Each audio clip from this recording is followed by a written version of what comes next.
All right.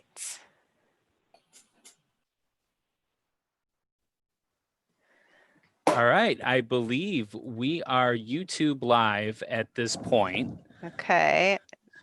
So I want to welcome everyone to Talking Paranormally. I'm your host and one half of Ghostly Podcast, Pat Harrington. Today on Talking Paranormally, we will be talking about the scariest places on Earth, which are cemeteries. And I don't need to hear myself. That's great. So let's get to know our awesome panelists a little bit. With me, as always, is the yin to my yang, Rebecca Rivers. Rebecca is also a host and resident believer of Ghostly Podcast. She has been interested in the paranormal and all things spooky since childhood. Rebecca is also the host of the Walking Dead podcast on the DVMPE network and can be heard on multiple Memoriam Development podcasts, including Freak of the Week and Mr. Wiggly's Moist and Happy Friendship Garden, and I believe one time on Bob After Dark. Rebecca received her master's degree in English literature from DePaul University and loves sharing creepy bedtime stories on Ghostly's YouTube channel. So, hey, Rebecca. Hey. Very excited to be here. Next up is the man who puts the Bob in Bob After Dark, Mr. Bob Anderson. Bob is the host of the paranormal podcast Bob After Dark. He has been a paranormal enthusiast since he was a wee little lad. Bob has dabbled in many aspects of the spooky world, from both research and investigations. Bob is sort of a Swiss Army knife in the occulty world, knowing a bit about not only ghostly hauntings, but cryptozoology and demonology. Bob also helps people with any sort of paranormal phenomena that they may be experiencing, and sometimes he actually does some IT work as well. Hey, Bob. Hey, Pat, I'm a little grumpy. You said Rebecca was the yin to your yang. You didn't call me like the peanut butter to your jelly or the butter on your toast, man. Oh, you're something. You're something. But I'm not allowed to diss my awesome panelist here. Then we are going to go with Jack Chavez. We met Jack first at the Southside Podfest, and he's been a very important member of our Ghostly Society and a guest on our Lincoln Park episode. Jack Chavez was born and raised in Chicago. He received his bachelor's degree in anthropology and a minor in history. He has collaborated with Mutual UFO Network's Illinois State Director Sam Maranto, Chicago's North Side prominent medium Christine Zenio. He has also consulted for Discovery Channel's Expedition X, as well as the CW network show Mysteries Decoded. He has investigated several haunted locations in the Midwest. He's co-piloted several ghost tours and interviewed several witnesses to apparitions, Sasquatch, Mothman, angels, fairies, alien beings, time slips, and more. I don't know if there could be more. His interests are theology, physics, literature, and earth science. Here's a fun fact about Jack. He gives a polite nod to the neighborhood cats because he feels like they judge him as he walks by. Hey, Jack, thanks for being on the show. Unfortunately, I think we've had some tech issues, and I'm not sure if we can hear. Jack, are you there? There he is. Wait. Hello? Hey, Jack. There he is. Welcome to Talking Paranormally. And finally, we have Scott Larson. We first met Scott at C2E2 when he led an amazing panel that discussed some Chicago gangsters and hauntings. Mm-hmm. He's also a highlight for me at every C2E2 that I've gone to. Scott Larson is a native Chicagoan and is a graduate of Loyola University of Chicago, as well as the American Academy of Art Chicago. He's a historian, religious education teacher, and an artist, best known for his work in advertising and the comic book industry. He is currently the creator and artist of the graphic novel series Visitations. Visitations is the history of Chicago as seen through the eyes of the residents of the city's oldest cemetery. Hey, Scott, welcome to Talking Paranormally. Thanks for having me. I thought that in between hand, I am going to say a quick little fact about cemeteries, and then we could just launch into our stories here. The way that this show works is each panelist will tell us about a cemetery that they have chosen to talk about. Then we will open that story up to the rest of the panel, and then we will eventually ask YouTube and our Zoom attendees, which we have a few, for questions or anything that people would have to say, comments, questions, concerns, maybe even. I have often thought that a graveyard and a cemetery are just interchangeable terms, but I was wrong. Today, a cemetery refers to a large burial ground, typically not associated with a church. The first citation in the Oxford English Dictionary, Rebecca, I know that's one of your favorites. Love the OED. Yeah, for graveyard comes from 1767. And a graveyard is typically smaller than a cemetery and is often associated with a church. So it's part of a churchyard. Who here knew that? Well, I did, just because. Oh, Scott. Of course, Scott knows. Scott. I was gonna say Scott knew that. Scott knows everything, I think.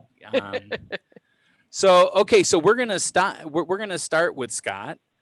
Scott, you're going to be talking about Rosehill Cemetery. I can't wait to hear what you have to say. We heard a little bit about it in C2E2. I'm really excited about this.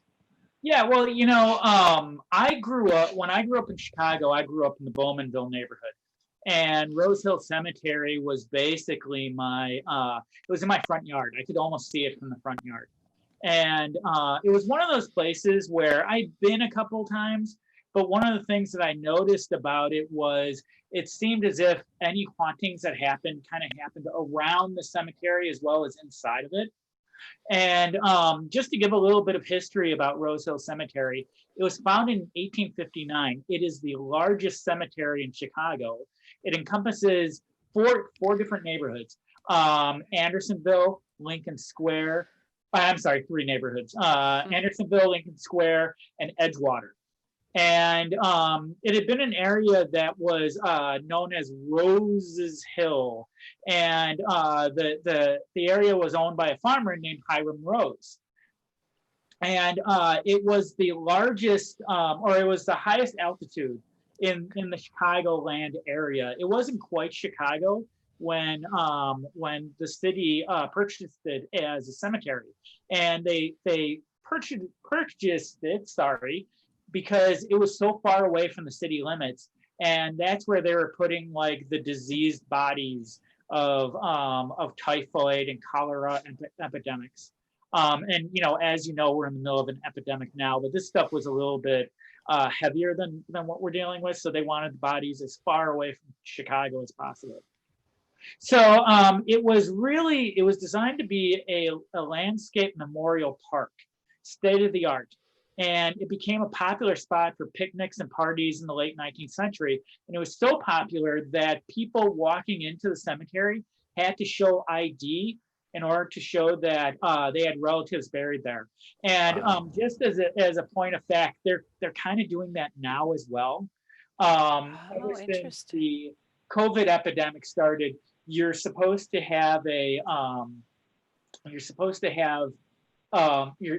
call ahead in order to go and visit a loved one.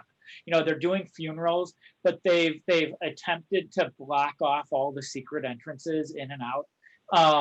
And I'm going to swerve away from the history real quickly. The other day I was out walking, and I don't live that far away from Rosehill now. And I was walking, and there's three public entrances, and then there's a couple of like unknown secret entrances to the place. And as I was walking down Ravenswood Avenue, which is where the main entrance is, I thought, well, maybe I'll just cross through the cemetery. I'll visit my great grandfather who's buried there, and then I will just kind of go on with my walk. And I walked in, and I had the groundskeeper come up and tell me that the place closed at 5. It was like 3:45. And I said, oh, well, I'll be out by then. And I said, what time does the gate over on Western close? And he says, it's closed all the time now. And so I walked about 10 feet, and then this lady pulled over in a car, and she said, we're closing. And I said, well, the other guy said 5 o'clock. And she said, no, 4 o'clock. And she called in, and they basically kicked me out. Wow. because she didn't want me to get stuck in the cemetery. And I'm looking at her and I'm thinking, lady, I grew up here. There's no way I would be stuck in the cemetery. I know like 3 different ways out. And just really quickly before I start going into any haunted stuff. So 2 of the ways in are, and I'm going to tell this because they've blocked them off. But they're right over on Bowmanville, and there are these gates that were rusted open. And so once COVID hit, Rosehill decided that they were going to close everything up. But instead of closing the gates, they put like the police tape around it, which just drew attention to it. And I actually thought about going there at night, putting the haunted like zombie tape up, just like. But they have since closed them. I don't know if they're locked. My assumption is there is. There's also there and I always tell this story when I'm telling haunted stories, but I'm gonna dispense with that for right now. There with Rosehill, there's a fence that's like really, really high. And they gave part of the cemetery to the city. So they took some of the cemetery grounds, and when they did that, they removed the big gate and they put a small gate. And so the smaller gate probably goes up to like maybe my stomach. And there's this gap in between, this like gigantic gap. Well, when I went running by today, there was a piece of wood covering that gap in between. Like you couldn't just hop over the other thing. But anyway, Wow. So they're trying to make sure that nobody goes in there. And it's kind of funny because they're always aware of the ways in and out. But Rosehill is really weird. I find that I tend to be very skeptical when it comes to haunted stuff, and I do a haunted comic book, which isn't real ghosts, just in case. I didn't want to tick them off. I didn't want them to come after me. But good idea. The thing about Rosehill is I've cut through there numerous times, especially over the course of the past few years. And it's very creepy feeling. I got lost in there once, and it is the largest cemetery in Chicago, and that might have accounted for part of it. But I got lost in there. I felt like I was being watched. At one point, I was walking through where the graves were, and my feet started sinking into the ground. Wow. So it's a little bit of an unsettling place. It doesn't feel good. And its sister cemetery is Graceland Cemetery over in the Lakeview neighborhood of Chicago. And that one feels a little bit friendlier. But there's something raw about Rosehill. There's something not right about it. And it's like I said, I tend to be skeptical, but the feelings of the place are very odd. So there are a couple of haunted stories. One is Richard Warren Sears, the founder of the now defunct Sears department store. He's buried there, and he's been seen all over the place.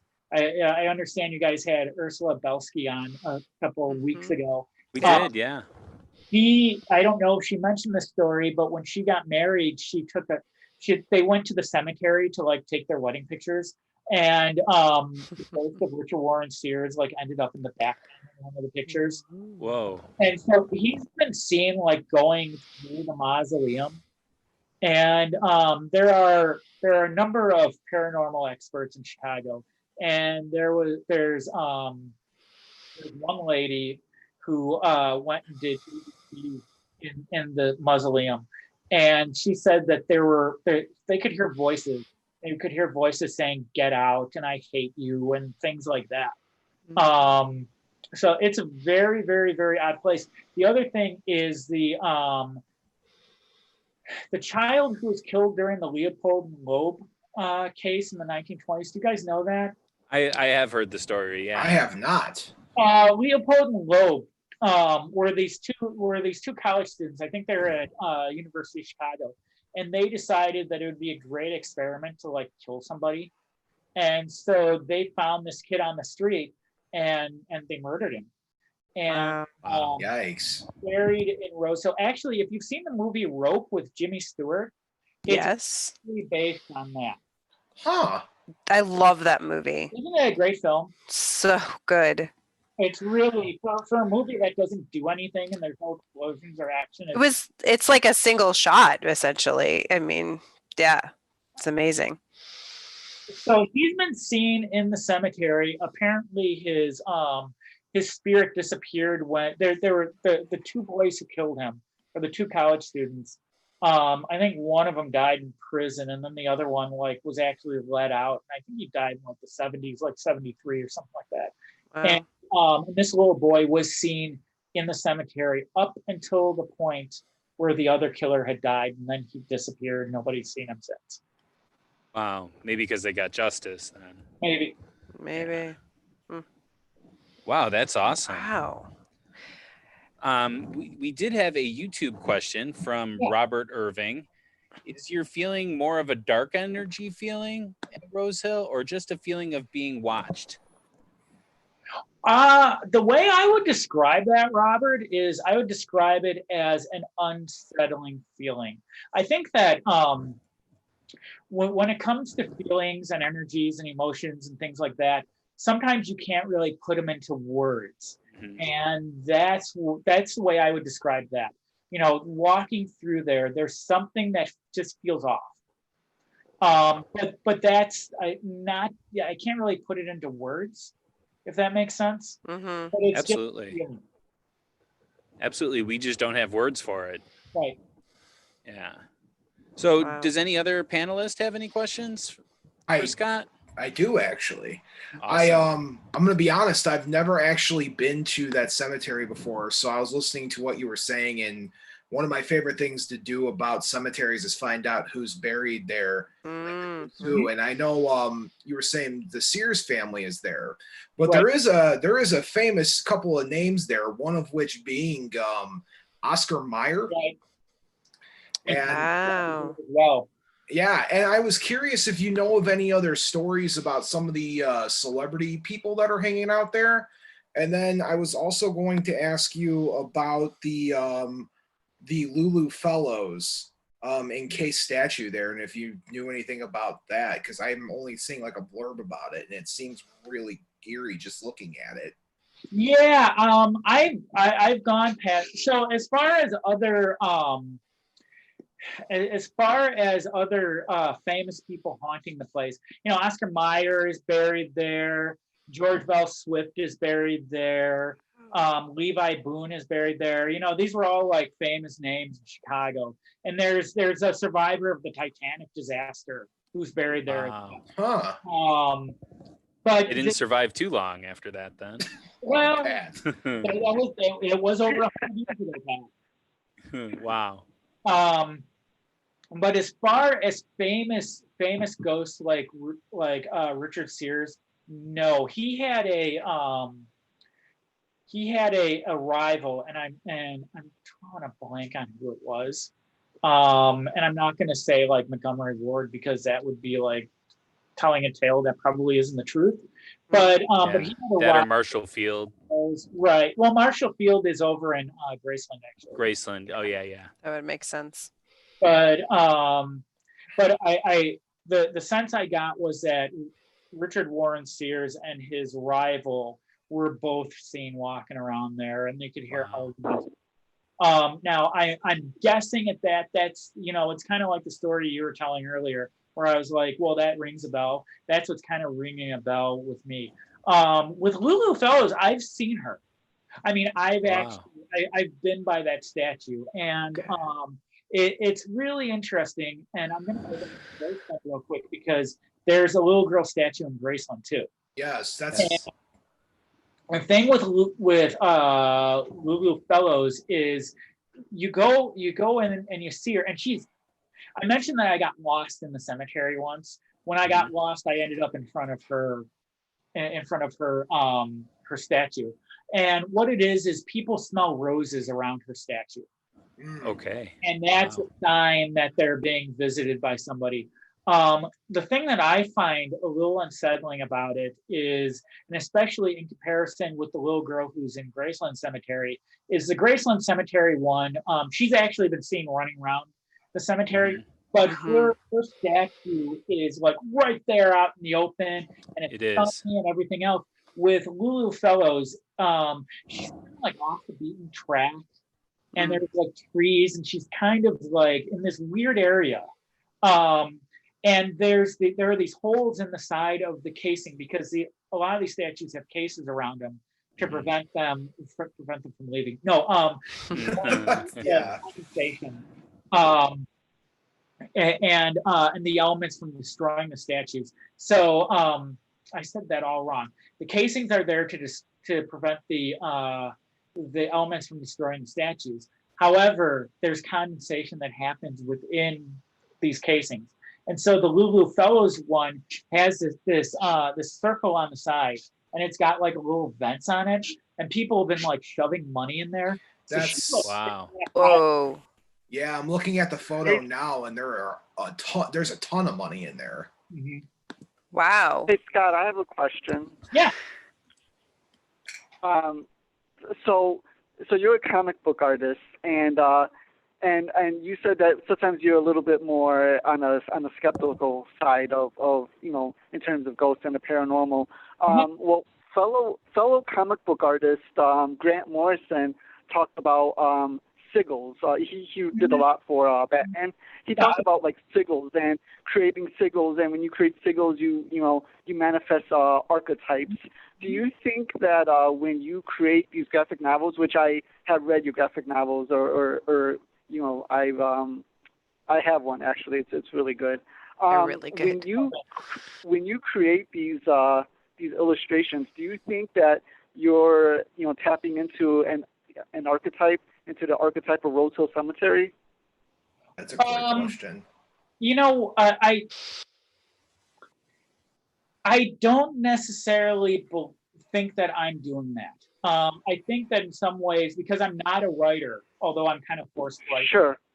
I do think that there are certain archetypes that are being followed subconsciously, and I'm not putting as much into the characters as I should be. As far as Grant Morrison is concerned, and signals, I think those things. I think it's real. Those things are really, really, really interesting. And there was somebody I found online who would, you write what basically what it is, in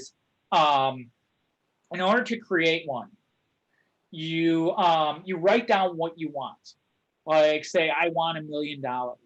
And then what you do is you take like different parts of that and you put it within this image, and the words and the letters would be twisted. So you can't really tell what they are, but your subconscious puts it all together. That's the way that's supposed to work. And it's Right. one of those new age things where it's like our thoughts create our realities. And so your subconscious sees it and it kind of works on that and finds a way to manifest that into real life.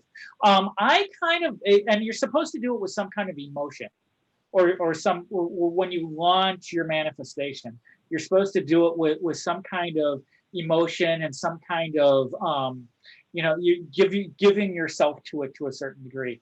I considered at one point, and I didn't do it, like putting little ones within the book. But that seemed a little too weird to me, so I didn't do it.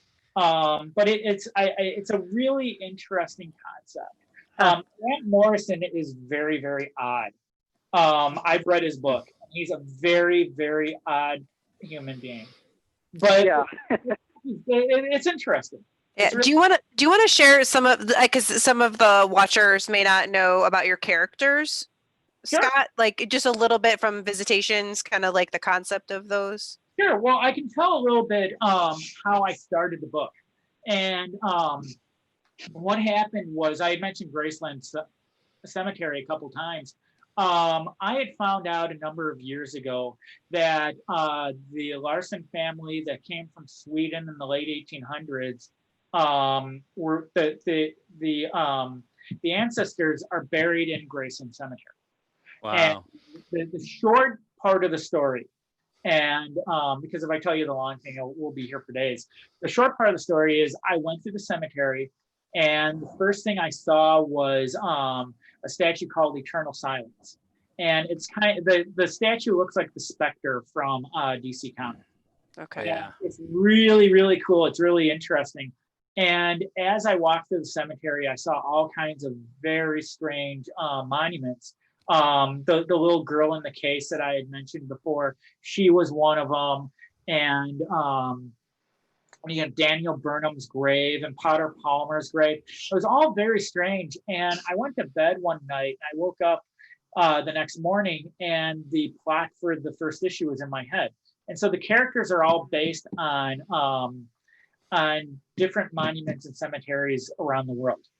And so there's like a couple of cemeteries in France. There is a monument of someone busting out of a tomb, and so I ended up putting that in the book.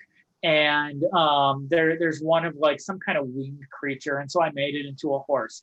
There's one of somebody holding a face up, and so I made that into a character as well. And actually, you just happen to have one. I just right happen to have my behind reference you. guide right here behind me.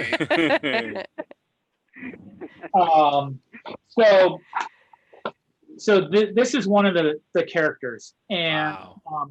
the monument he's based on wasn't quite as dramatic as that. It was kind of boring in retrospect, because it was just like a hand drawing this. But I thought it was a really, really cool image. I love the red in the background too. Yeah. That's not often a choice for, you know, people that artists that do comic books.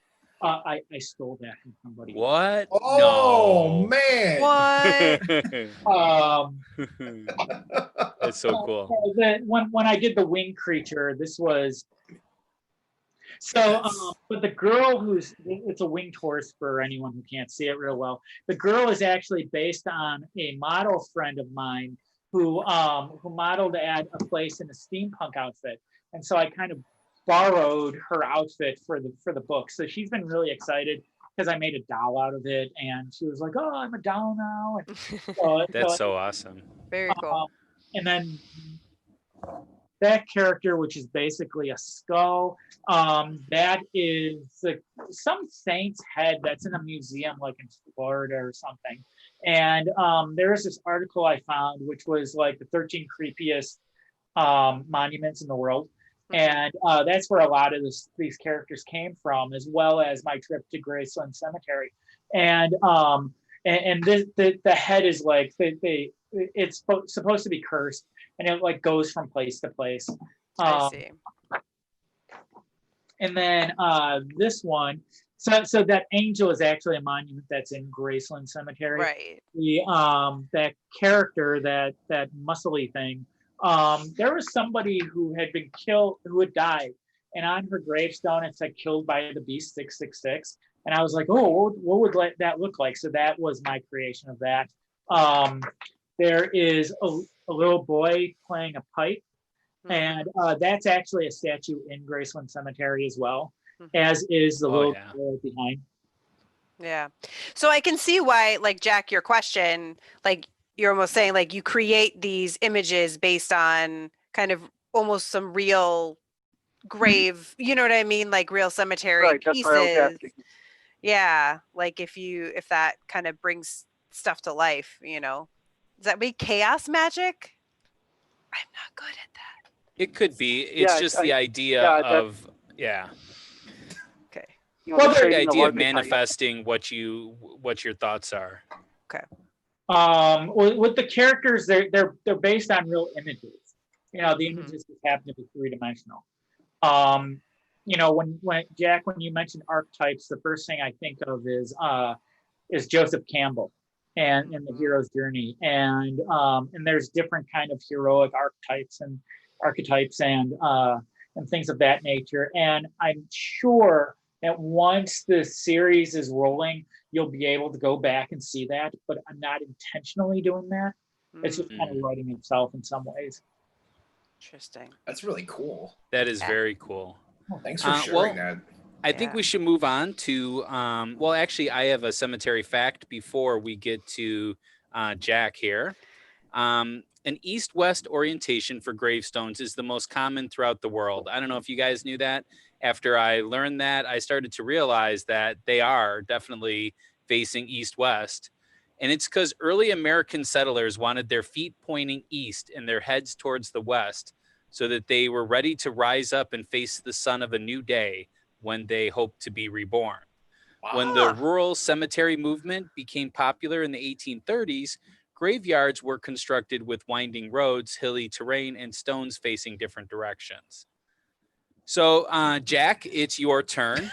Hashtag Pat Fact. Yeah, right. Just random facts I have That was about cool. I had no cemeteries. idea. So, Jack, you're going to tell us about one of my favorite places, and I believe it is the most haunted place in the world, Bachelor's Grove. Allegedly most haunted. Oh, okay. Are you joining hashtag Team Skeptic with me here? No, it's just everybody says that their nearby location is the most haunted, but yes, Bachelor's Grove is probably one of the most haunted. If not the most, it's up there. It's up there. Wow. Okay. So Bachelor's Grove, that area was first settled in the 1820s by Irish, English, and Scottish settlers coming from the northeastern United States.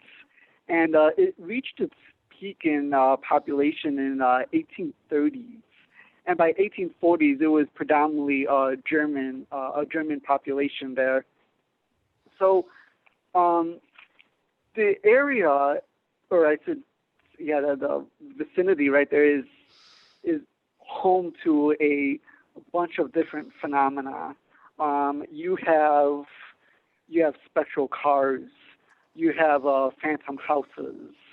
You have balls of lights, ghost dogs. You have a man in yellow. And so one of the most popular ones, though, is the woman in white. She goes by different names, the Lady in White, the Madonna in White. And one of the most famous ghost photographs actually comes from Bachelor's Grove Cemetery. And it was taken by Dale Kaczmarek, who's he's a very well-known Chicago ghost researcher, and he runs the Ghost Research Society in Chicago. And so this photo was taken in 1991. And what it shows is a woman. It's a black and white photo, and it shows a woman sitting on a tombstone. And it's very clear. It's not like one of those very pixelated ghost photographs. It's actually a very clear photograph of a woman sitting on one of the tombstones. This photograph has been examined by various experts in photography, and it has yet to be debunked. There is one researcher who I actually spoke to, and he's also his research specializes in Bachelor Grove Cemetery, and he is a little bit more skeptical of it. And I asked him why, and he states that he may have seen some edits to the photograph. Wow. However, others have said that there haven't been any edits. So there really is debate on whether this is an authentic photograph or not. And I'm not trying to put down anybody's reputation. Like, it could have been not edited, but just angles and shadows. But again, it is a pretty clear photograph. And actually, is that your gut instinct that it is camera angles, or is your gut telling you it's real? It's hard to say, because when you have decades worth of sightings of a woman in white, I'm not sure. It's really interesting because I tend to lean towards more the accounts than I do the photograph. Gotcha. because there's been so many accounts. Two of them actually by police officers. Mm-hmm. Now, another famous specter is a spectral car. Usually it's a black sedan. So a lot of people have. There is this a well-known story about an older couple. They're driving along the road right by the cemetery, and a car comes out of nowhere and crashes into the couple. And they feel the impact, but they're okay. They're able to get out of the car, and when they leave the car, there is no other vehicle. And they saw no vehicle sped off. They didn't hear any vehicles speed off, I should say. And when they try to examine the damage on their car, there is no damage. Wow. So there have been several other incidents in which, somebody will pass a vehicle in they'll pass a vehicle, and then when they look in the rearview mirror, the vehicle is gone. Or they'll see a vehicle that kind of goes into the cemetery, and then they see it stop. But as they get closer, there is no vehicle there. Mm. Now, a researcher who really,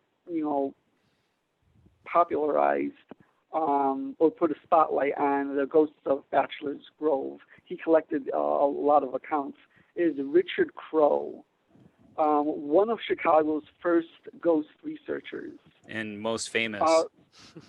Yeah, definitely most famous. Yeah, exactly.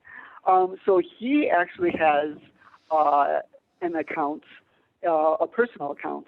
He went to kind of look around Bachelor's Grove with an author friend of his, Jim Brandon. And it's really interesting because looking up Jim Brandon, he wrote a book called Weird America, and he wrote a book called The Rebirth of Pan. And that book combines conspiracy theories, paranormal. So I was looking into some of his work. I highly recommend it. He's kind of an odd character himself, Jim Brandon. So Richard Crowe and Jim Brandon were driving, and they were, Richard Crowe was the driver, and they were having a conversation in the car right by Bachelor's Grove. They leave Bachelor's Grove, get in the car, and start driving away. And then Richard Crowe sees a car up ahead, and then he sees it disappear. He describes it how literally vanishing before him. And Jim Brandon was looking at Richard Crowe because they were, in conversation. So when it happened, Jim Brandon didn't see it. And Richard Crowe tells Jim Brandon, "Hey, did you see that?" And Jim Brandon's like, "No, I didn't." And Richard Crowe describes how this sighting kind of bothered him for a long time. A year goes by actually, and Richard Crowe talks about how it's been a while since he passed by the cemetery, and he wanted to pass by the cemetery again. So he drives by, and once again he sees a car, and when he gets closer, the car disappears. So that's an account that I kind of look at seriously because Richard Crowe was respected in the field. I've met Richard Crowe. He was really nice to me, great guy. So I like to believe that what he saw was what he actually saw. I don't know. I don't know what to make of these stories, to be honest. What do you think about favorite... what do you think about the Al Capone tie-in to it? Because I know that Carl and Wendy from the Path to Bachelor's Grove say that there is no tie-in at all, but it's synonymous with the story. Yeah. So for decades, people have been saying that that the pond within Bachelor's Grove Cemetery, that there's a pond that's actually attached to the cemetery, just literally feet away from the gravestones. Mm-hmm. They say that this was a dumping ground for bodies, for victims of the mobsters. They would drive all the way south to Bachelor's Grove, and they would dump the bodies there because it's such a tucked away place that the bodies would be hard to find. There is actually, like you said, Pat, there's actually no evidence of this. Yeah. The Tinley Park Historical Society, they have found accounts dated almost a year apart, 1927 and 1928, to 3 people being killed within miles of Bachelor's Grove. However, it wasn't inside the cemetery, and the bodies were not found in the quarry pond. One of them was October 21st, 1927. A woman from Chicago Heights was shot 69 times when she opened the door of her home. Yikes. About 15 minutes later, the body of a man was found in a ditch at 167th Street and Central Avenue. Again, tragedies, but these weren't tragedies that took place within Bachelor's Grove Cemetery. They were a couple miles away, so that really wouldn't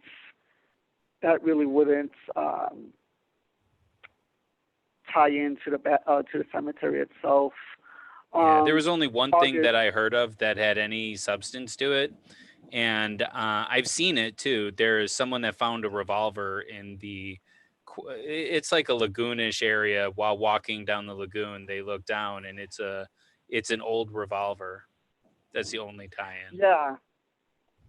Yeah, that was found in 2013. And when they found it, it was like you could barely recognize it as a gun. I mean, it was clearly a gun, but like it's barely recognized as a gun. It's so degraded. Yeah. The photographer Bill S is the one that took that photo. So what that means, who knows? But there was no bodies that have been found within the pond. There was a diver as well, and he went into the pond, and people of the so there's a website called The Path to Bachelor's Grove, and these people are part of the Bachelor's Grove restoration project, and they actually witnessed the man go into the pond, and it said that because for a long time we didn't know how deep the pond was, and the water did not go above his knee.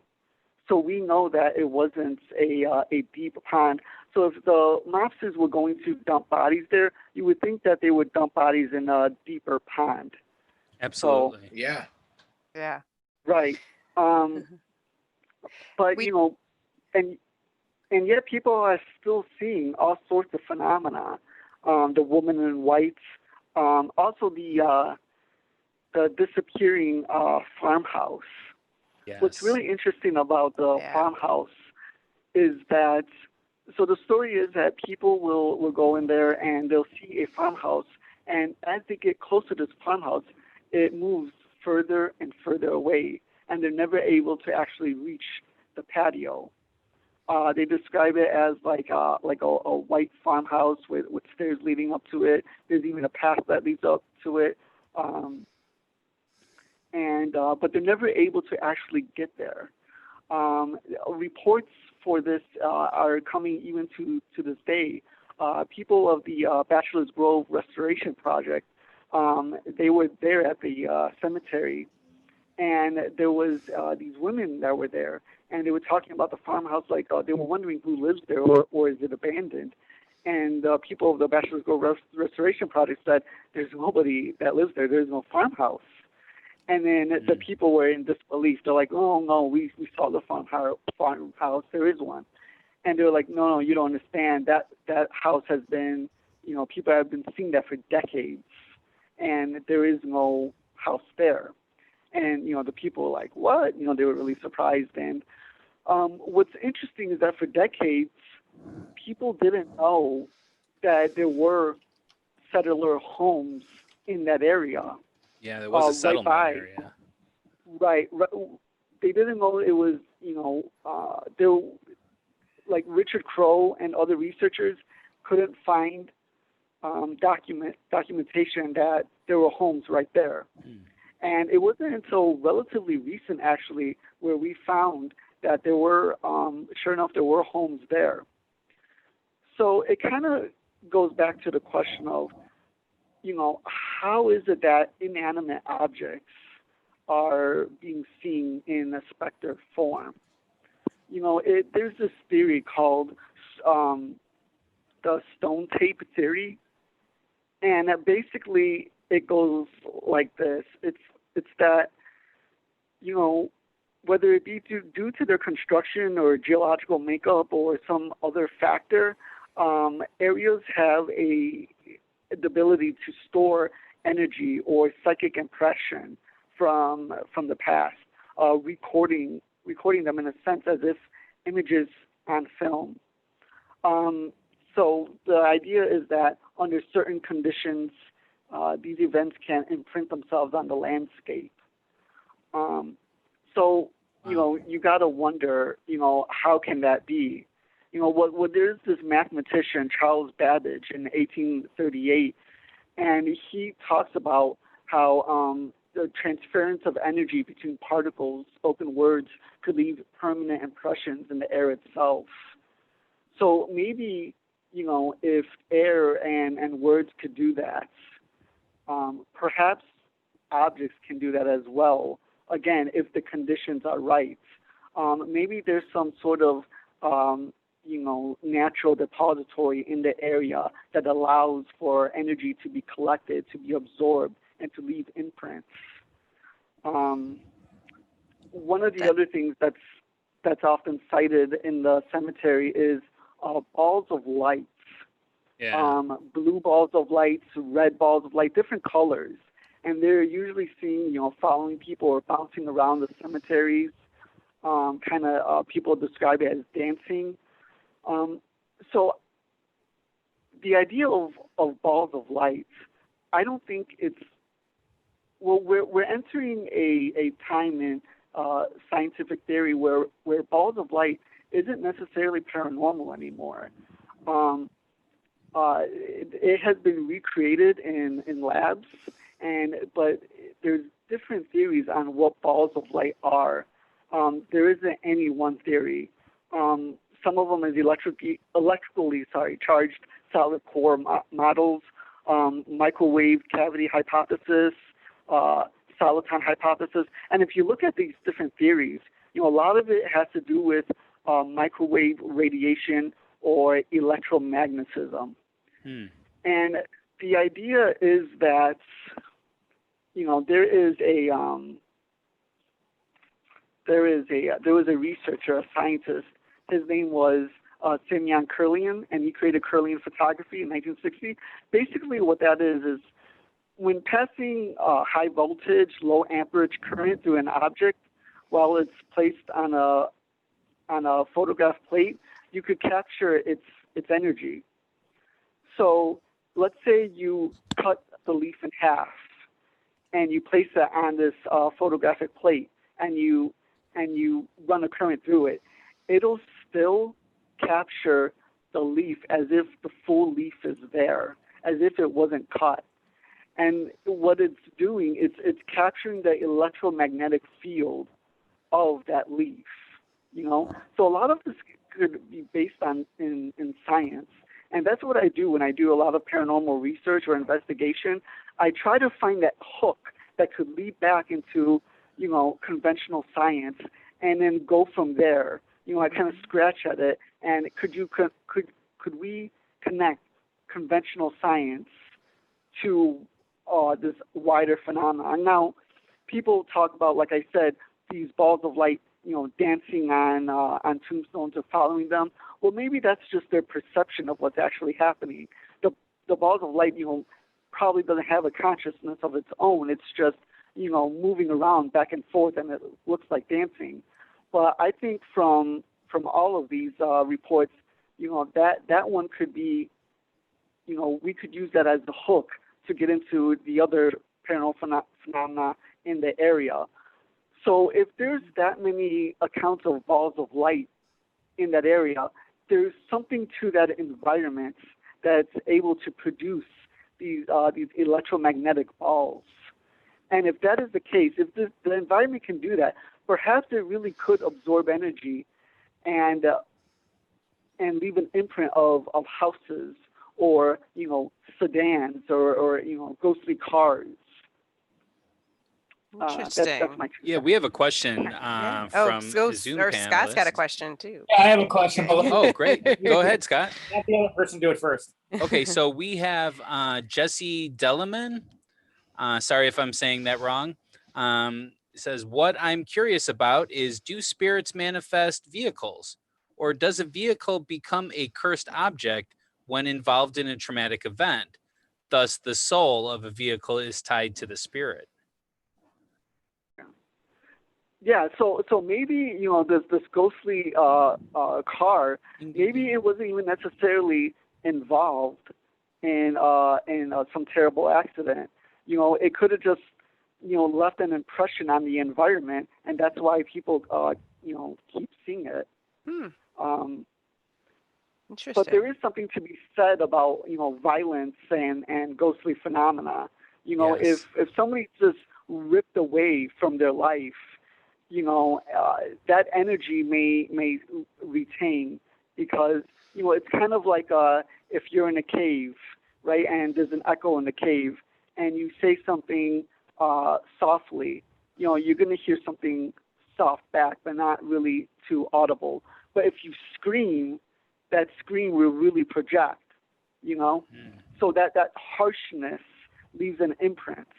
It's Well said. louder. Yeah, that's a really good analogy for that. That's, interesting. Yeah. Scott, what was your question? Sorry, Jack, have you been to Bachelor's Grove?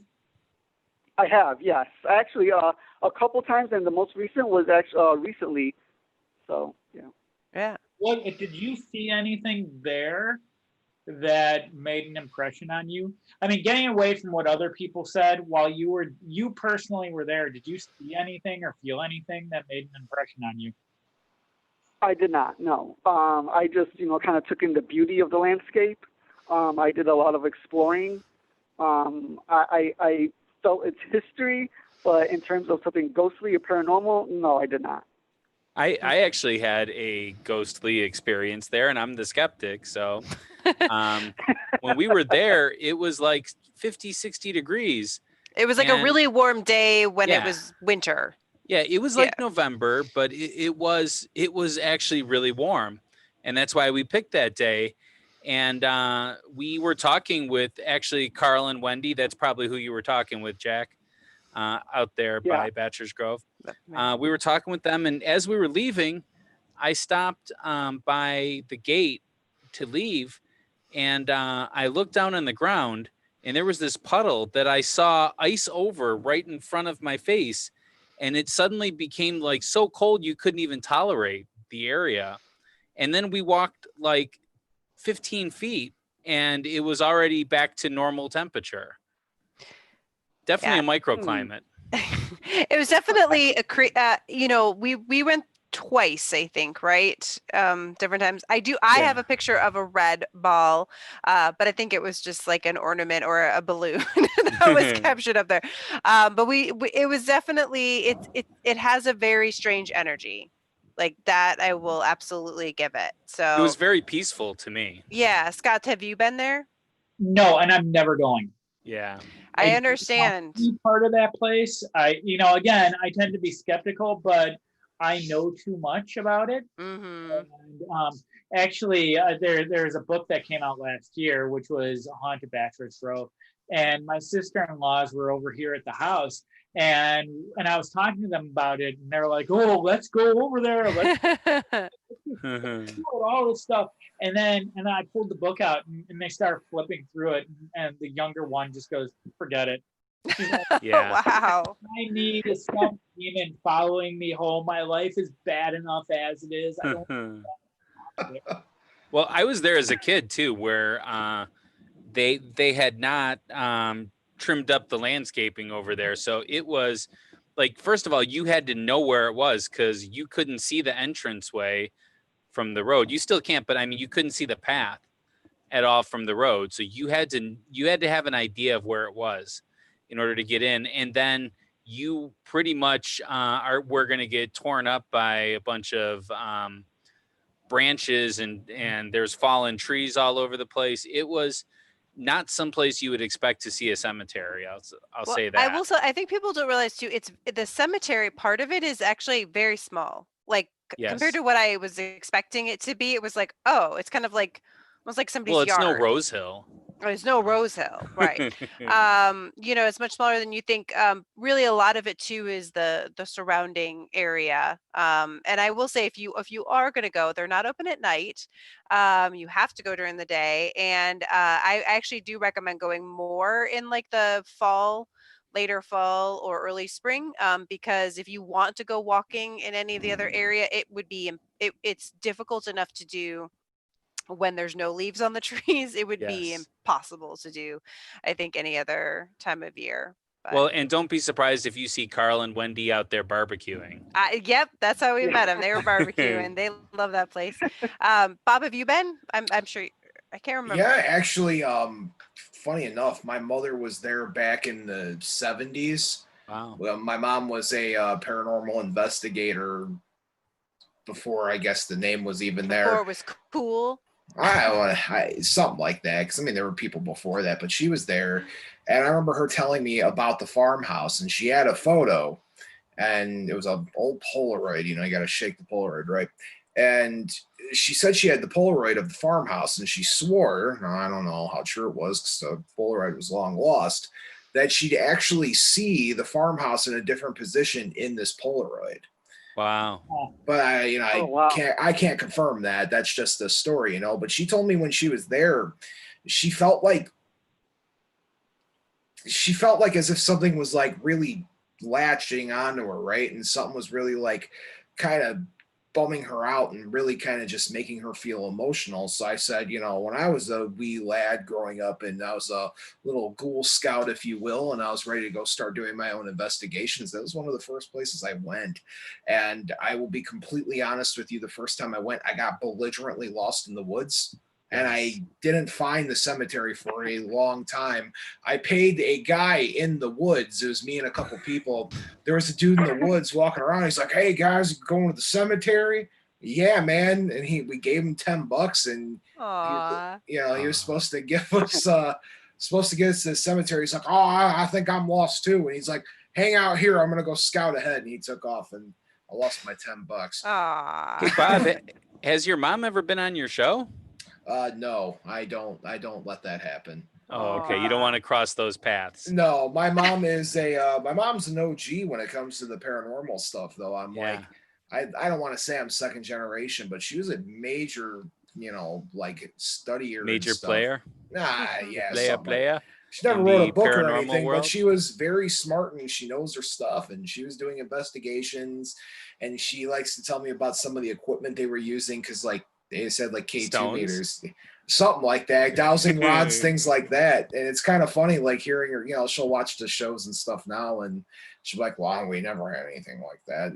We'd have to rig a radio system together to play white noise constantly when we wanted to get a ghost box going. So Wow.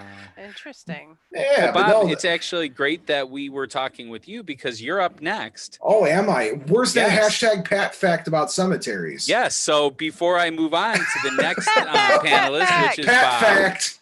if you see the word "wow" on a gravestone, you have found the burial place of a former member of the Woodmen of the World, an American fraternal insurance company that was said to have given widows $100 and a free gravestone if the company logo was put on the stone. The WOW emblem is a sawed-off tree stump, often with a mallet, an axe, and a wedge.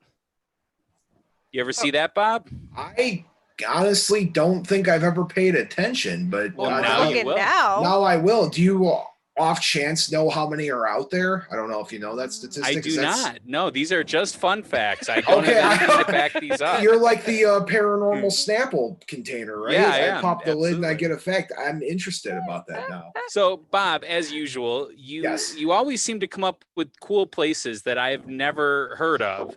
This one, Actually, I was on your episode where we talked about this, and I just Yes. realized that right now. Spidergate Cemetery in Massachusetts, Yes. also known as the Quaker Cemetery. Yes. Hmm. So I knew Jack and Scott were coming on the show for this, and because I wanted to do Graceland, but I wanted them to be able to showcase Chicago stuff, and I didn't want to rain on that parade. So I was like, okay, let me do something a little different. It just so happens that I did an episode about a month or so ago about the portals to hell, and one of which happened to be in this horrifying cemetery in the middle of the woods in Leicester, Massachusetts. Now, this place was built back in the late 1700s. And what it is it was a Quaker cemetery. And Quakers are a group of religious folk who do their thing and, And whatever. eat oatmeal. They eat oatmeal. Yeah. So, thanks, Pat. Yeah. Now, this cemetery is shrouded not only in mystery, but controversy, because where the cemetery borderline is, it's literally right on the marker of the Worcester Airport. And if you step 1 foot over that line, the feds are right there expecting you to be some sort of like person sneaking on airfields. So if you were to go to the cemetery now and visit, you not only have to ask the Quakers to go, because you can go, but you're really supposed to ask the Quakers for permission, because if you park your car anywhere near there, because they still, like the ancestors down the line, still live there, if you don't have the Quakers' permission, they're going to probably call the cops on you for trespassing on private property. And then you should probably also let the FAA know that you're going out there, and if they see somebody trudging along in the woods, and if you overstep your bounds, you're not there trying to sneak onto an sneak onto a airstrip. That's the word I was thinking of. So what's really cool about this place, and what I found really fascinating, is what you're greeted at the door. There are these big, beautiful red, like wrought iron gates that are done in a circular pattern with a spider web coming off of them, henceforth the term, the Spider Gate Cemetery. And I'll get to why those are there. But the first time I saw them, and before I found out the story behind them, they almost look like sigils. And what I mean by a sigil, it's something you learn about in the occult and witchcraft. It's a thing of power, right? It's a couple different shapes put together, and you empower it. And I that's thought what Harry Potter went after, right? Yes, Voldemort. you get the Well, idea. and I think we established that Scott doesn't make sigils with his. No, so these so you think about that, but come to find out there's a story behind it. We'll get there. When you get to the cemetery, there are 3 points of interest. One is a tree dead set in the middle of the cemetery, and this tree is said to be a portal to hell. When you get there, there are different kinds of legends about how you're supposed to approach it. I actually interviewed a guy who was there, James, and he was telling me that there are 3 different kind of legends or 4 different kind of legends on like how to activate the portal. One is you're supposed to walk around the tree clockwise 3 times. One says you're supposed to walk counterclockwise 6 times. One was you had to walk 6 clockwise, walk counterclockwise 6, and then knock on the stump 6 times.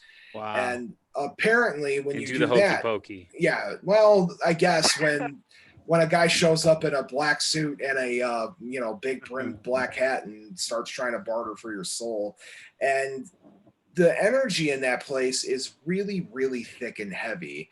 Now, my friend, when he went, he said he didn't want to mess with the tree at all, but I did see videos of people going out there and performing said rituals, and no devil actually popped up.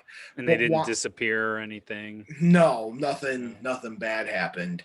The second thing is actually more wholesome than, summoning the devil with a tree, and that is a gravestone belonging to Earl Marmaduke. If you go and kneel next to Earl's gravesite and says, "Marmaduke, speak to me 10 times," that Marmaduke himself will appear in his overalls and ask you where the cotton is. Wow. Okay. Okay. Wow. Yeah, he was a farmer. Did a lot of work with cotton and whatnot. And then he also was one of the big players in like the textile and stuff once upon a time ago. Ooh. The third thing's a little bit more scarier, and I think where the concept of a portal to hell comes from, and that is off to the side of the cemetery. The legend states that there is a spot in the middle of a grouping of trees that is completely barren. Nothing can grow there, no grass, no wildlife, but these trees kind of surround it and more or less protect it. And it's said that there were satanic sacrifices happening on that altar in that section of the cemetery, and henceforth why why they say it's a portal to hell there. And as far as the gates are concerned and why they're like that tree that I said that's actually the portal to hell, unfortunately there's a legit sad ending to that. Back in the 1950s was when the gates were added, even though the cemetery has been around since the 1700s. There was a young man who went to that tree and actually hung himself. Ooh. And his parents actually wanted to kind of have some sort of memorial for him at the cemetery. So they got permission from the Quakers to do something. So the boy and his family were like heavy Greek, background culture and whatnot. Mm-hmm. And so the boy was actually named after a character in the story of Arachne, which is a old Greek mythology poetry thing, and Arachne was the goddess that looked like spiders. So they decided to pay allegiance to Arachne, and they decided to make these wrought iron fences that looked like spider webs, so no actual sigils. Now, there are plenty of other weird stories that go on at the Spidergate Cemetery, everything from weird microclimates that would pop up at weird portions of the cemetery. 1 minute they're there, 1 minute they're not. People having panic attacks as soon as they entered there. The one guy I interviewed said when he parked far away, walked there, and as he was walking, he thought that he was hearing like people walking behind him, and he's very, he's from that area, so he knows the wildlife, and he's like, I don't think that was a deer. It seemed like somebody was following him, kind of leading him, trying to go away from said cemetery. But he went, and he said everything there was horrifying. He said he felt like the energy there was crushing him, and he said he stayed for 5 minutes and left. And wow. I find it really interesting that there is such an evil undertone to a place that was built by Quakers, and the Quakers are pretty religious folk. They are. So yeah, pretty it's very peaceful folk. Yeah, exactly. So it's pretty interesting that they that's what it was. Wow. Well, what was the episode that you did about this? That was Portals to Hell Part 1. Part 1. Okay. Yes. The Portals to Hell Part 1. And that was, there's 3 things there, 2 of which were cemeteries, and 1 was a drainage sewer pipe, if you remember that. But this particular Spidergate Cemetery, and there's so many different portals to hell, but this one's actually supposedly like the real deal, but nobody, I guess, knows the real way to walk around a tree or knock on it or whatever it has to be. And I feel like as time goes on, those stories will become more and more ridiculous and more changing as the culture grows up and the kids grow up, and there's new generation of kids that want to go investigate, and you always hear these stories. And I feel like those will keep adapting and changing in different ways, and soon enough people will be throwing pennies at the tree bark to try to summon Lucifer himself. I have a question about that. Sure. Yeah, go ahead, Scott.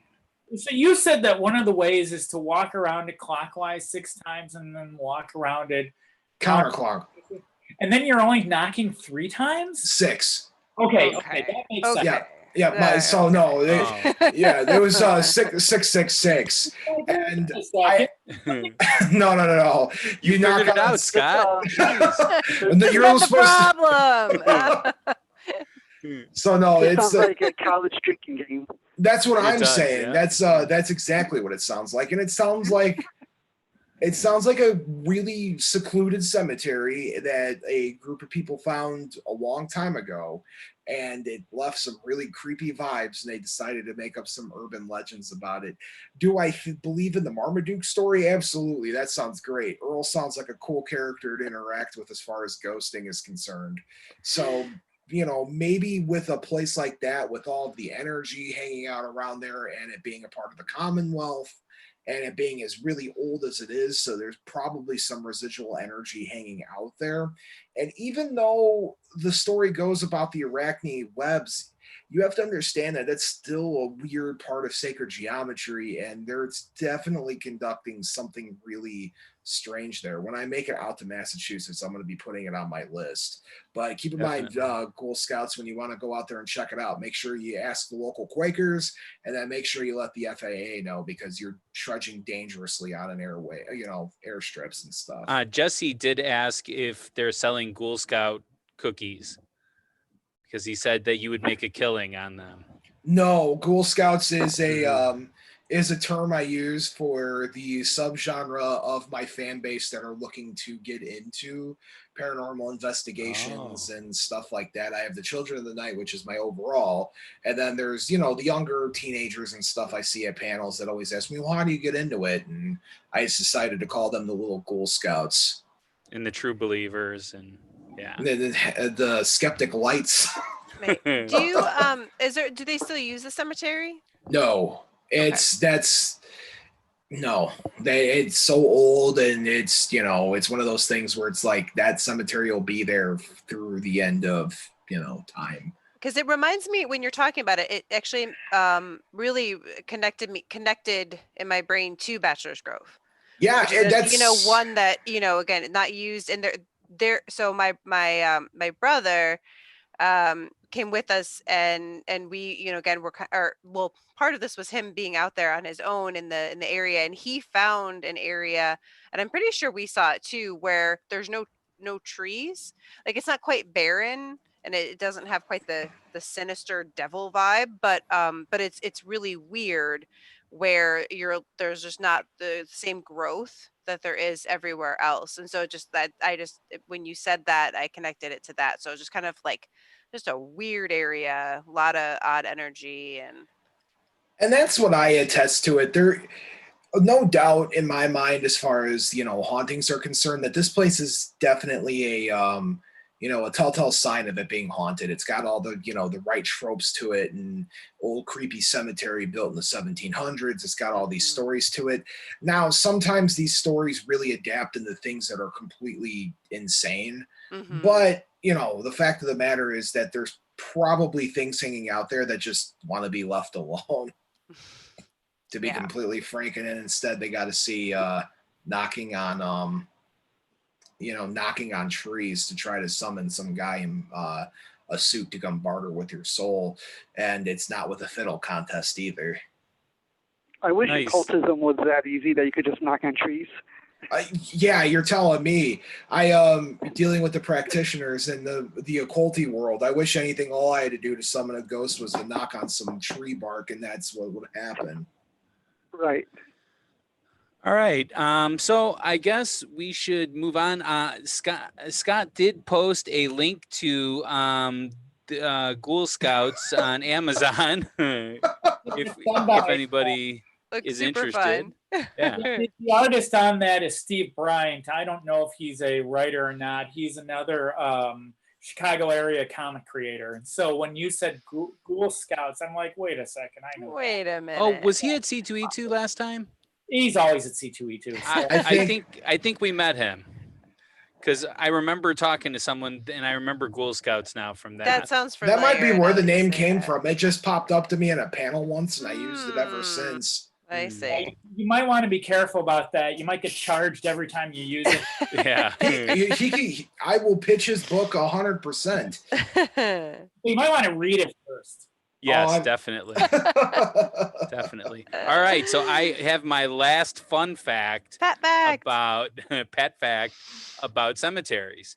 So we cannot be sure exactly when we started burying our dead, but we have evidence that points back to over 130,000 years ago. Burying the dead is perhaps the earliest form of religious practice and suggests people were concerned about what happens after death. There's evidence that Neanderthals buried their dead along with tools and bones. Interesting. So, yeah, the idea of cemeteries has been around forever. And speaking of a very old cemetery, representing Ghostly, Rebecca is going to talk about Glasnevin. Yes. Glasnevin, that's how we decided we're going to pronounce it. Glasnevin Cemetery in Dublin. Yes. So, so you guys, Bob, you talked about an episode that you've done in the past. We are actually researching right now our next episode, which is going to be on Dublin and hauntings in Dublin. So I thought I should look up a haunted cemetery in Dublin for this episode. So yeah, Glasnevin. I cannot do an Irish accent. So that's just, yeah, can't do it. I apologize. But this one, it's so now here's my other, I was making connections in my head. So Rosehill, when you're talking about Rosehill, reminded me a lot of what I found for Glasnevin. So it was opened in 1832. It was the first Irish cemetery where Catholics were expressly allowed to bury and memorialize their dead. It was non-denominational, so everyone was welcome. Daniel O'Connell was the person who pushed for this cemetery, and he was buried there in 1847. And there's actually this really big structure that comes out of his tomb now. It's O'Connell Tower, which is 168 feet above the ground. Wow. It was damaged during the Troubles, but it is now reopened to the public, though I'm assuming not at this moment. But is technically something you could go see. So now this is the craziest thing. And actually, Scott, I wondered if how this compares to Rosehill. They claim that there are over 1.5 million people buried in this cemetery, 124 acres. Now, 800,000 of those are in a unmarked mass grave from like a famine and a pandemic, things like that. So how does that compare, Scott, to Rosehill or Graceland? As far as the number of people who are buried, I don't have an exact number for the people at Rosehill. Actually, I thought of a really funny story though. But I don't want to take away from your time. So go ahead and talk, and then I'll tell you the story afterwards. Let's see. Okay, but it was so it's big. There's a lot of people there, and it's still used. It's still an active cemetery. People, they are still being buried there. So sorry, let me look at my notes here. Make it a little easier to see. All right, so there's an annual blessing that still happens every summer since it opened in 1832. There's several notable figures there. A lot of them are Irish that, we may not know them as much here in the U.S., but Michael Collins, we probably have heard of him. He was Sounds Irish. Well, there was a movie about him, like he's a nationalist hero that was killed during the Irish Civil War in 1922. Liam Neeson, wasn't it? Hmm? Liam Neeson? I think so, yeah. Wow. And then Luke Kelly, the lead singer of the Dubliners. Oh, yeah. There you go. People might know that. So other interesting mass grave. This was weird, and again, I think there might have been a movie in here too. In 1993, a mass grave at the site of the Magdalen Laundry was found, where it was like in one of those institutes for like fallen women back in the day.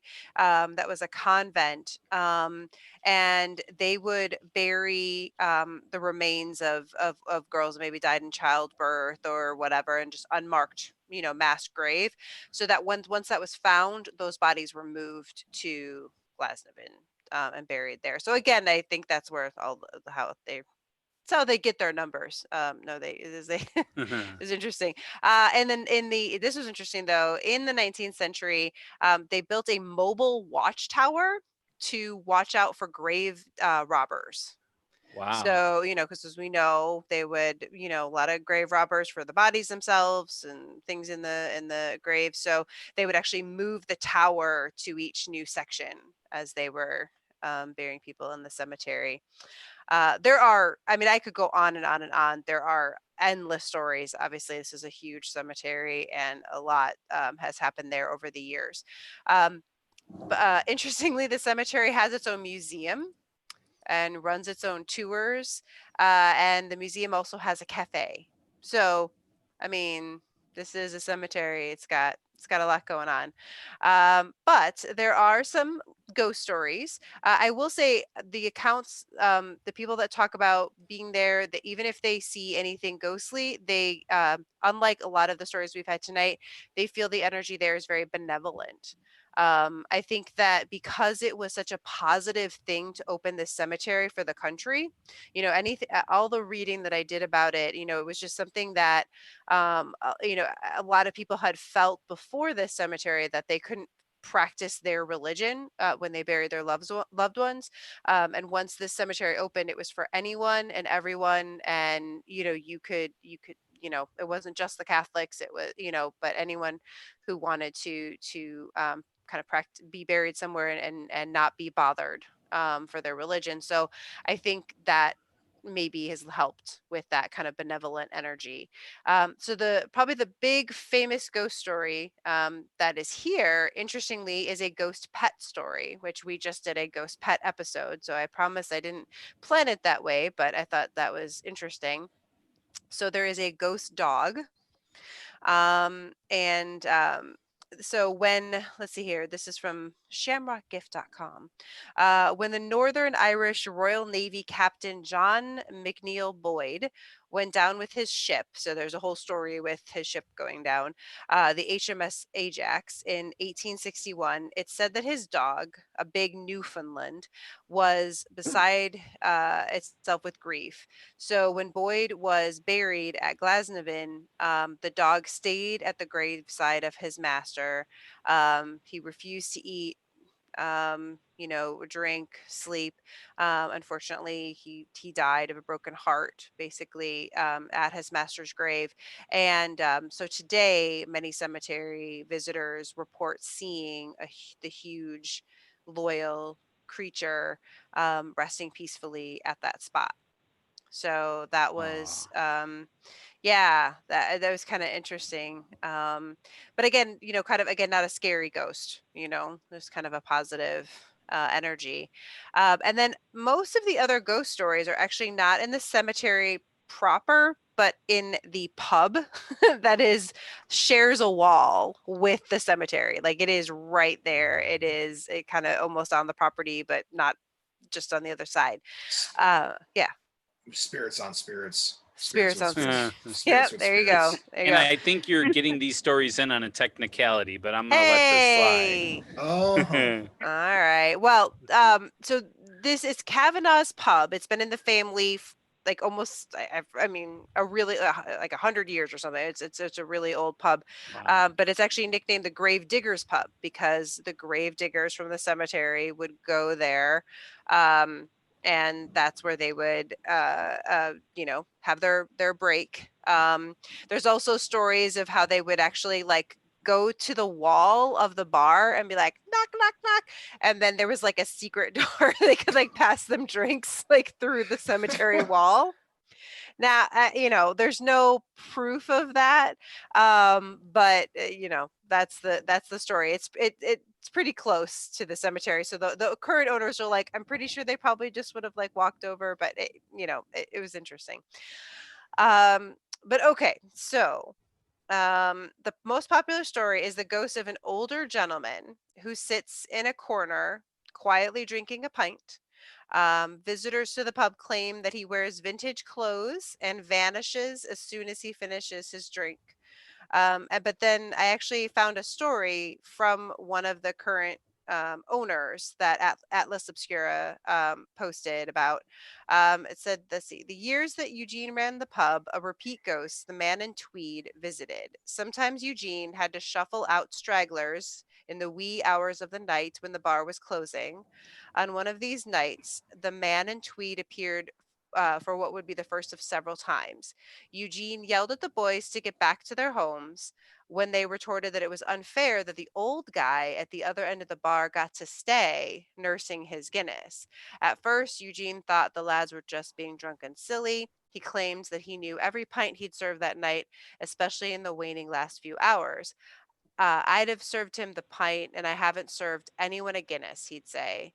Look, there's no one here. And sure enough, no one was.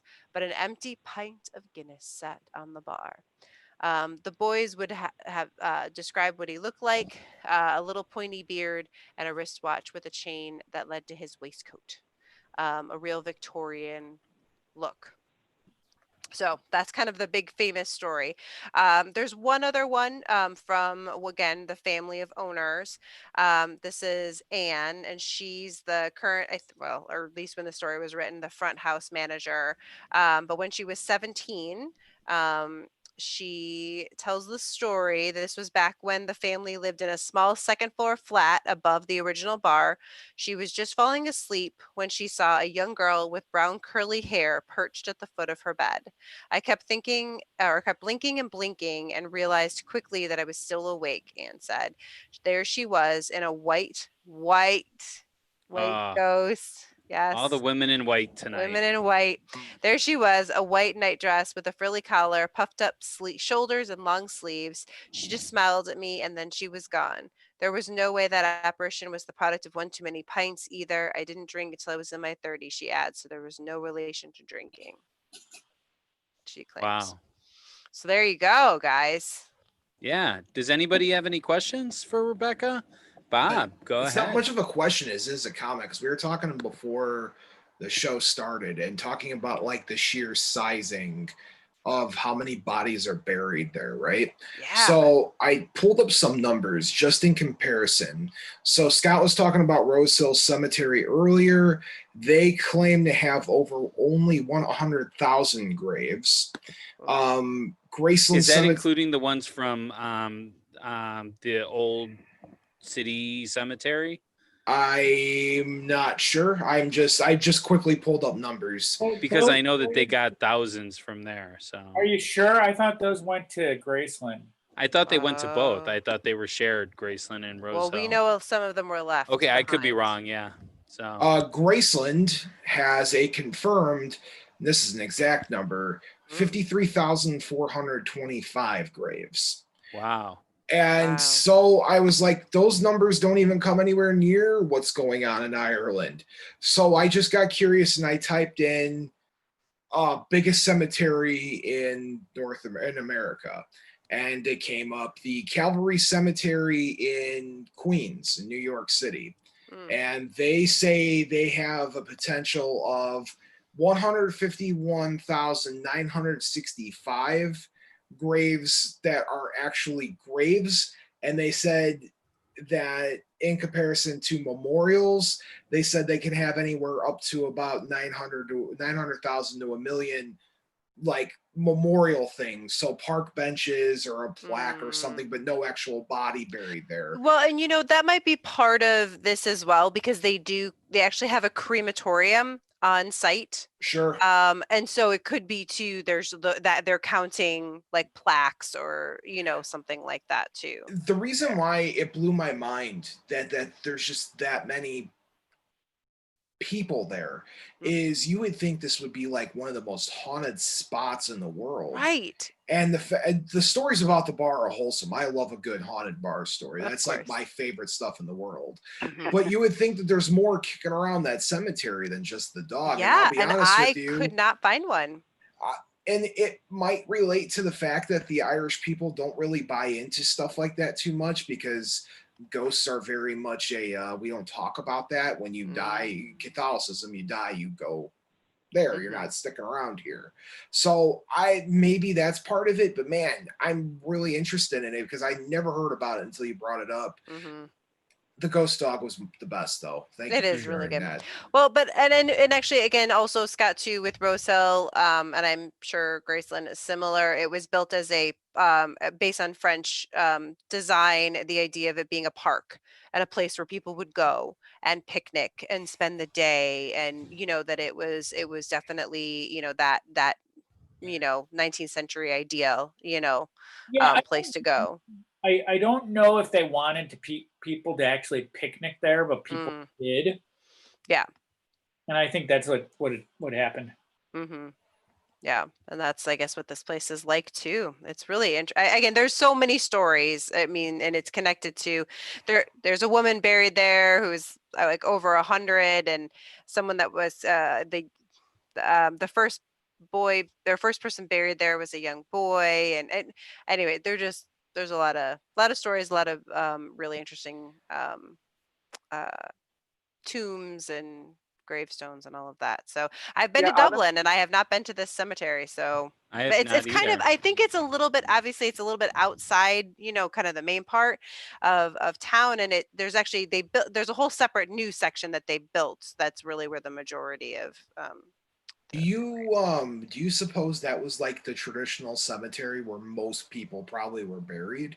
I think so, and I think it's still, I mean, I don't know if it's, well, I don't know, I shouldn't say I'm it's sure the there's most, more but than one cemetery, but that sounds like it's the main yeah. plot. Well, there is, so of course, like this is the one that shows up as like when you search like haunted Dublin, right? Like this definitely shows up on all the lists. But there is another cemetery that, of course, the name is escaping me right now.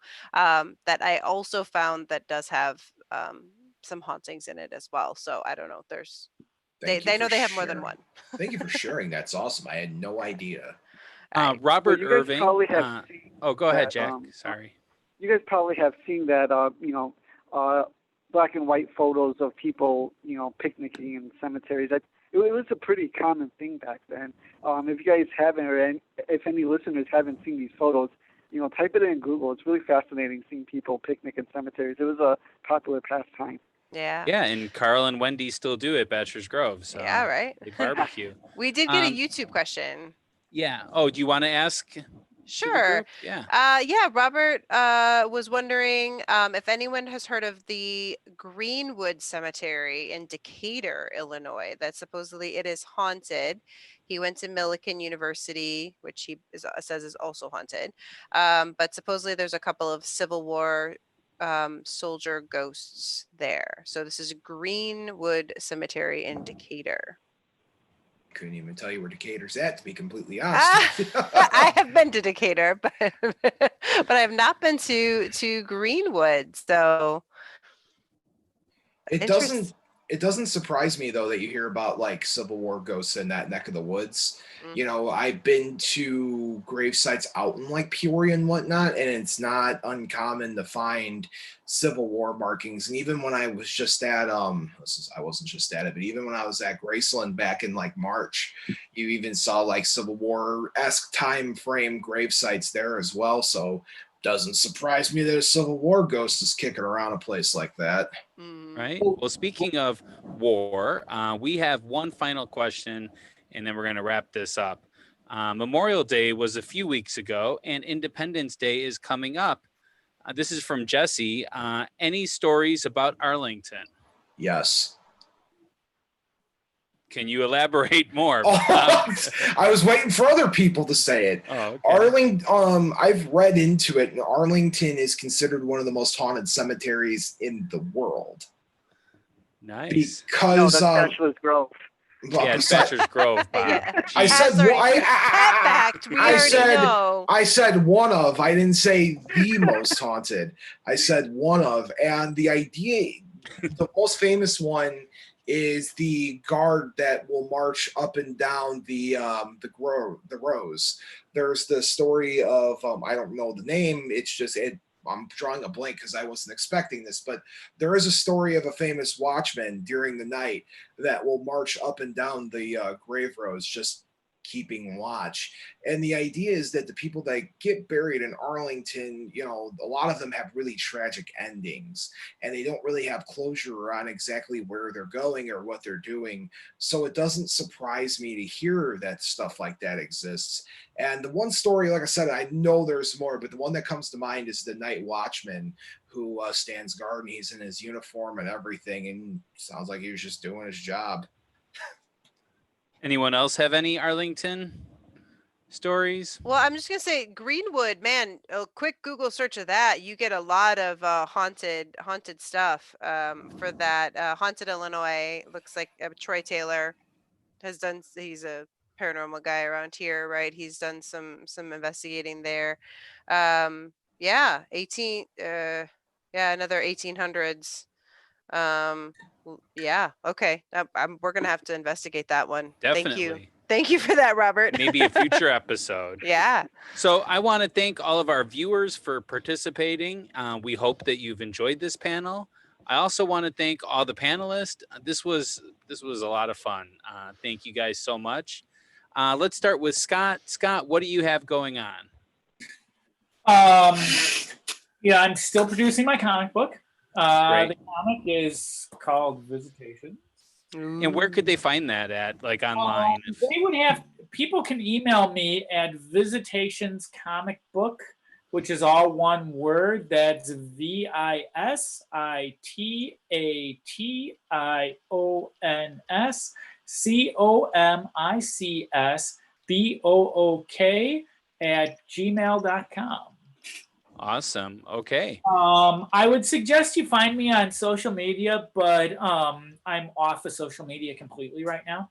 Oh. I saw one meme too many, and I'm just like, I'm out of here. So, Peace out. I'm out. Yeah, these are really rough times on social yeah, media. it's just I want no part of it.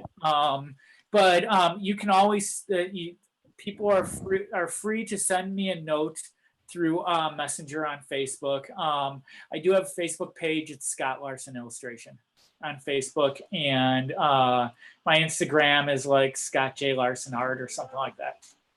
Awesome. I found you. If they Okay. if they take a look at our post on Ghostly, they'll Okay. see your tag. Yeah.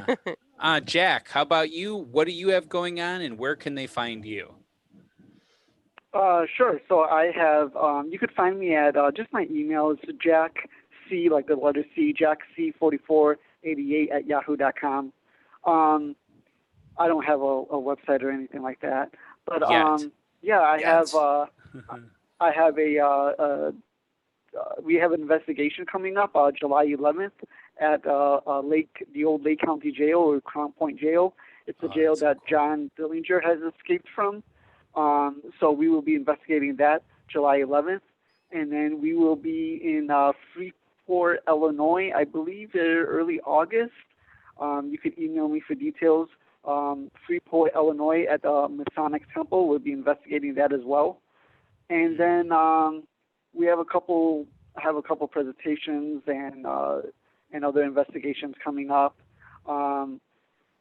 I'm currently writing a book, and so if you want to email me, when that comes out, you could do that. So I'm still working on it.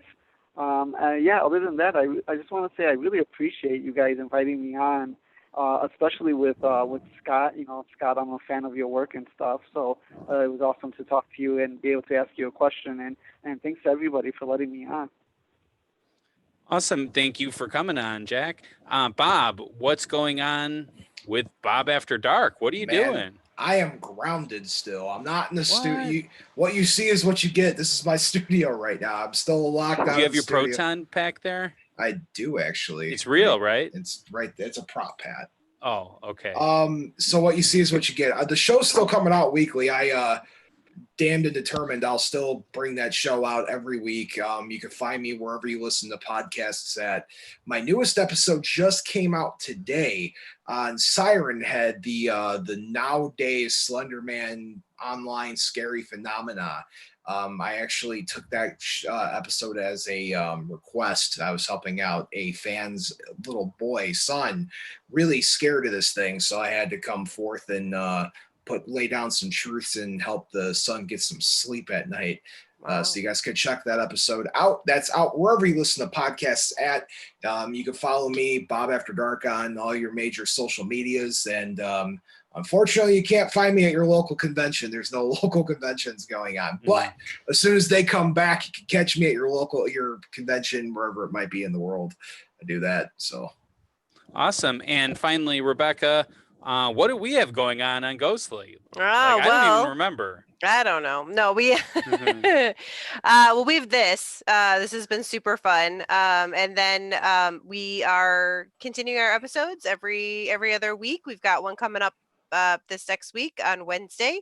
As I mentioned, it's going to be on Dublin, haunted Dublin. So we're going to have some spooky stories from the city. It's kind of a new concept for our episodes. And our most recent one that we just did was on the Bell Witch. So you can go listen to that right now if you're interested. I have been reading creepy stories on YouTube, though it's been a few weeks. I apologize. It's just gotten kind of busy at work and in the world. But I am definitely hoping to get back to it soon. And where can they I do find you, love doing that. Rebecca?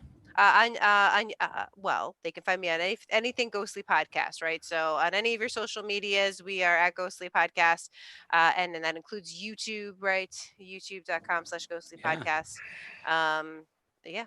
And also they can go to that. ghostlypodcast.com Yes, and check out ghostlypodcast.com. episodes and buy Find ghostly everything gear there. and all that fun stuff. Yeah, Bob, exactly. you have Can I say something? one real quick thing? For Yeah. the viewers at home, if you guys haven't checked out Ghostly's episode of The Bell Witch, you need to. It's their best episode they ever put out. It blows my Wow. mind how Thanks, like Bob. much research went into that episode. I followed that story since I was a kid. It's my favorite paranormal story of all time.